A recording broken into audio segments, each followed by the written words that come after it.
There is one secret subconscious cycle controlling your life that's at the root of problems like stress, anxiety, worry, people pleasing, and so much more.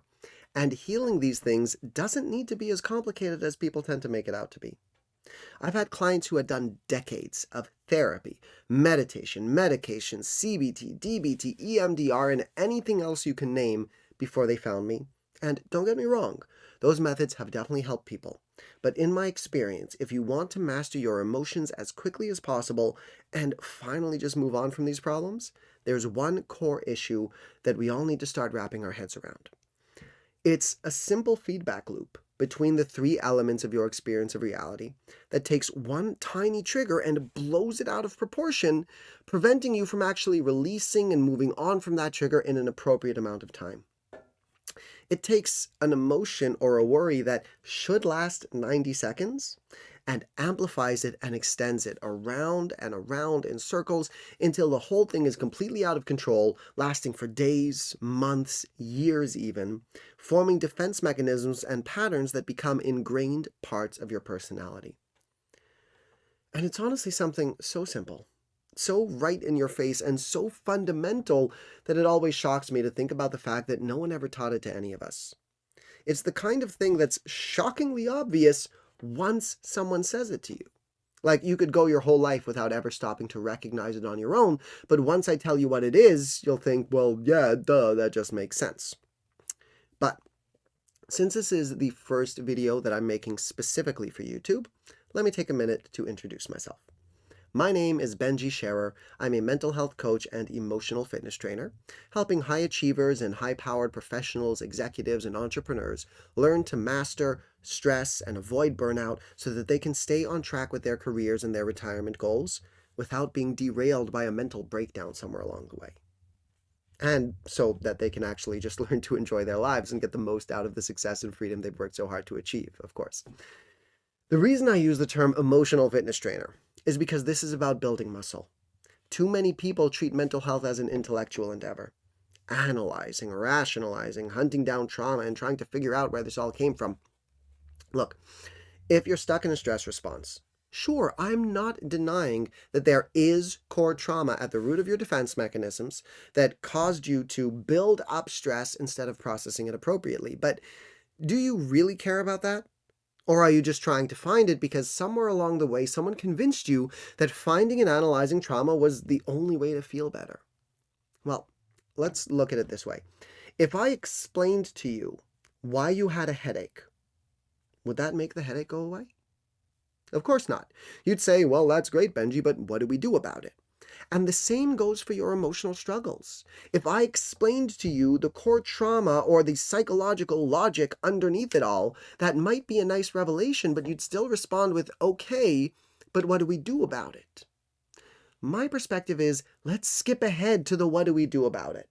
And then, once you're out of your defense mechanisms and trauma cycles, if you're still interested in the why, it's going to be a lot easier to look back on those patterns after you've escaped them and go, oh, that's why I was doing that. I like to say that you can't read the label from inside the bottle. While you're succumbing to your traumas and defense mechanisms, it's impossible to fully and truly understand the rationale behind why you're acting that way. But if we just process the emotions first, then you'll easily recognize that the reason you've been acting that way was specifically to help you avoid having to process those emotions. That's the ironic paradox here. So learning how to process the emotions first allows us to move on, and then we can look back and understand what was really happening. That is the quickest, easiest, and simplest way to conquer fear, stress, anxiety, overthinking, PTSD, and more. And I know because I struggled with anxiety and depression for decades, and no one ever taught me this stuff. But this is enough preamble already, so I'll save you my personal stories of past woe for another video. For now, let's get right into the subconscious cycle that's secretly controlling your life. It comes down to three categories of experience that we have as humans. What I mean is that every moment of every day, you experience three kinds of things. And those are the only kinds of things that you can possibly experience in this life. I'm talking about thoughts, emotions, and sensations. Everything that you experience on a daily basis falls into one of these categories. Thoughts obviously refer to what's going on in your head. The conscious and or subconscious thoughts that you actively experience as you reason, rationalize, daydream, and worry in your head. Most of us think with an audio inner dialogue, like we actually hear the words in our head. Some of us think more visually, but either way, all of your understanding of yourself and reality, all of your decision making and interpreting and all of that, those are your thoughts. Then there are your sensations. This refers to your experience of your body in the outside world. Sight, sound, taste, touch, smell. Whether you're experiencing those things completely within your body, like, for example, a stomach ache, which is a completely internal sensation, or you're feeling and sensing the outside world, like watching this screen, hearing my voice, or feeling the hot or cold air on your skin. Those are sensations. Every bit of your experience of the physical world happens as sensations. And lastly, we've got emotions. These ones are a bit trickier. It's a little harder to really explain or identify what emotions are. They're vague and resist definition a little. That's why we can't teach robots to feel happiness or understand love, because they're etheric, ephemeral, and intangible. But we're talking about your mood or your overall energy. Emotions are kind of like the tone and vibe of the moment. I kind of like to refer to them as the flavor of reality at any given moment, or the lens through which you experience a moment. Like, if you put a blue lens in front of a camera, everything will look blue. And when you're happy, you experience everything through the lens of happiness. You'll see things a little more positively and optimistically. So, emotions are a kind of intangible sensation, we might say, in the sense that you feel them, even though you can't really point to where you feel them, and they influence how you experience life events. Now, thoughts, emotions, and sensations are completely separate things. They have nothing to do with one another. They're like shapes, numbers, and colors. They are just not at all of the same category.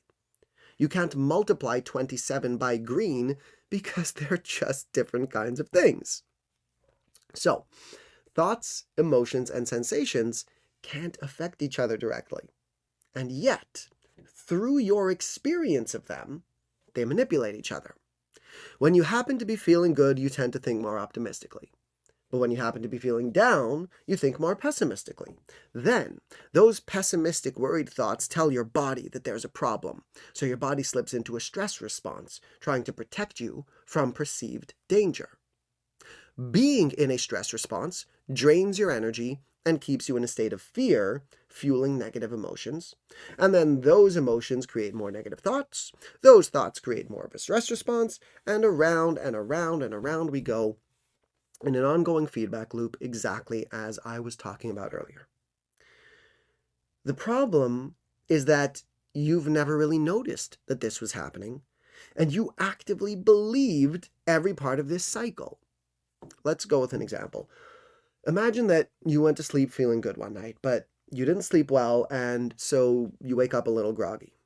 The thing is, nothing at all has changed in your life from the moment you went to sleep to the moment that you woke up. So there are no new problems in your life at all, but you don't recognize this connection between how you're feeling and why you're feeling that way and, what that feeling is going to do.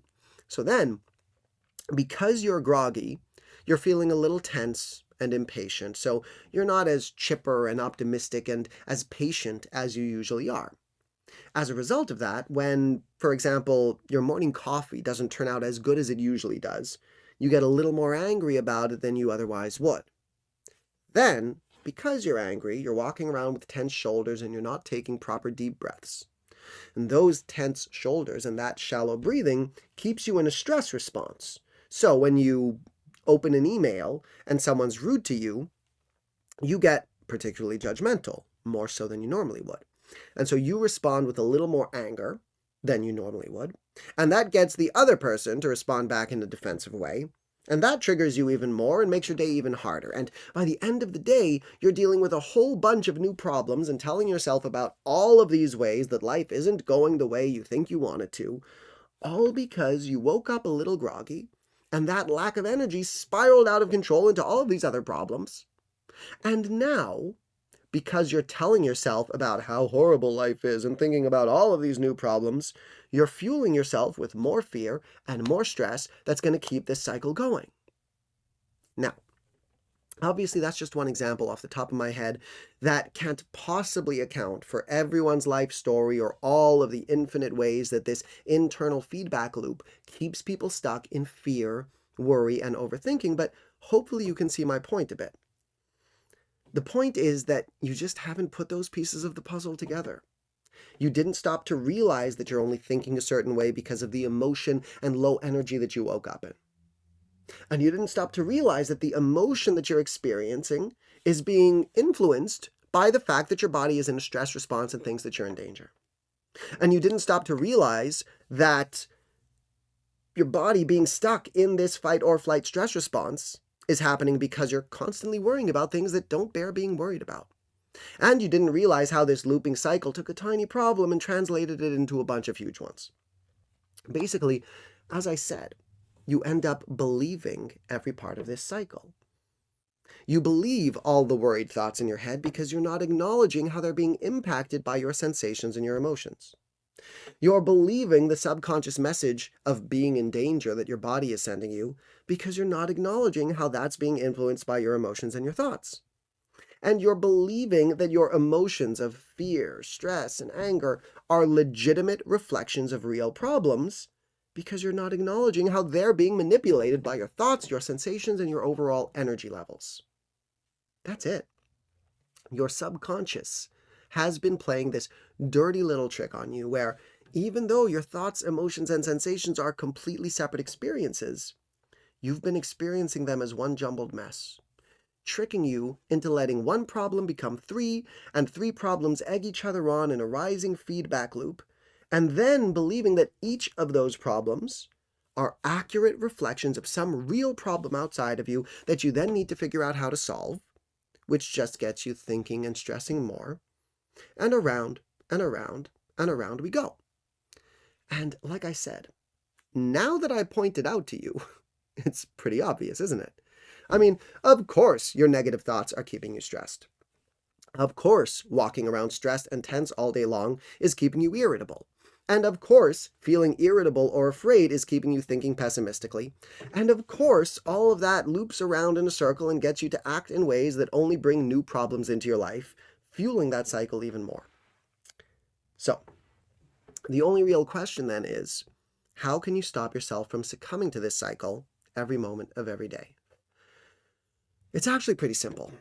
It all comes down to recognizing this pattern and isolating the three elements, and developing some simple practical skills to handle each element individually so that they stop bleeding out onto each other.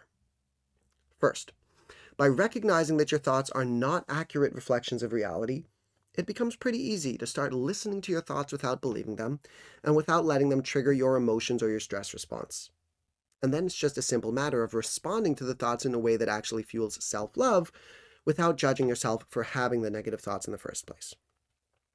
Then, by recognizing that your body's stress response doesn't actually mean that you're in danger, it becomes pretty easy to remind yourself that you're safe, so you can finally let go of your tension and resistance and relax enough to enjoy a moment without getting sucked back into a negative thought cycle and without adding fear to the equation. Lastly, by understanding that a moment of feeling emotionally down doesn't actually mean that there are any new problems in your life, it becomes pretty easy to wait out an emotional storm without doing anything that adds to your fear and distress so that you can come out of it feeling rested, confident, and even stronger than before. And finally, once you have all of those systems in place and that feedback loop isn't firing anymore, it's just a matter of learning how to get out of your own way and letting your body process the unresolved emotional energy that's coming up inside of you when you get triggered. And, that might be the real crux of this whole thing. Your body is actually trying to help you heal. That's actually what a trigger is. When you get triggered, that's trauma from the past that's been buried inside of you for ages, coming up to the surface and saying, "Hi, you promised me you were going to deal with me when you were safe. Are you safe? Are you ready to finally deal with me? And it's only because of this feedback loop of fear, stress, and overthinking that you were never able to just go through the purging process that your subconscious was trying to lead you through. But once you've isolated these elements and learned to get out of your own way, the healing happens naturally. And you get to turn moments of stress and triggers into moments of healing and strengthening. That is how we overcome stress, anxiety, overthinking, and more without needing to analyze past trauma or talk about our feelings all day long. It's simple. It's elegant. It's practical because you don't need to set aside time in your day to do it. You just use your triggers as opportunities to heal. And it's exponentially faster than trying to analyze your way to feeling good, which, let's face it, is just never going to happen. One simple subconscious cycle that you never realized was taking place, and a simple set of skills and tools to help you conquer it. That's what emotional fitness is all about, and that's what I'm here to teach you. So, if that makes sense to you, and you're interested in coaching to help you develop this kind of emotional mastery in the next 8 to 12 weeks, guaranteed or you don't pay, feel free to reach out. You can head to my website, www.benjisherercoaching.com, to learn more and book a call with me. Or join me for my next video where I'll be explaining the step-by-step process that I use with my clients to get them through this healing and to get a massive, life-changing transformation in record time.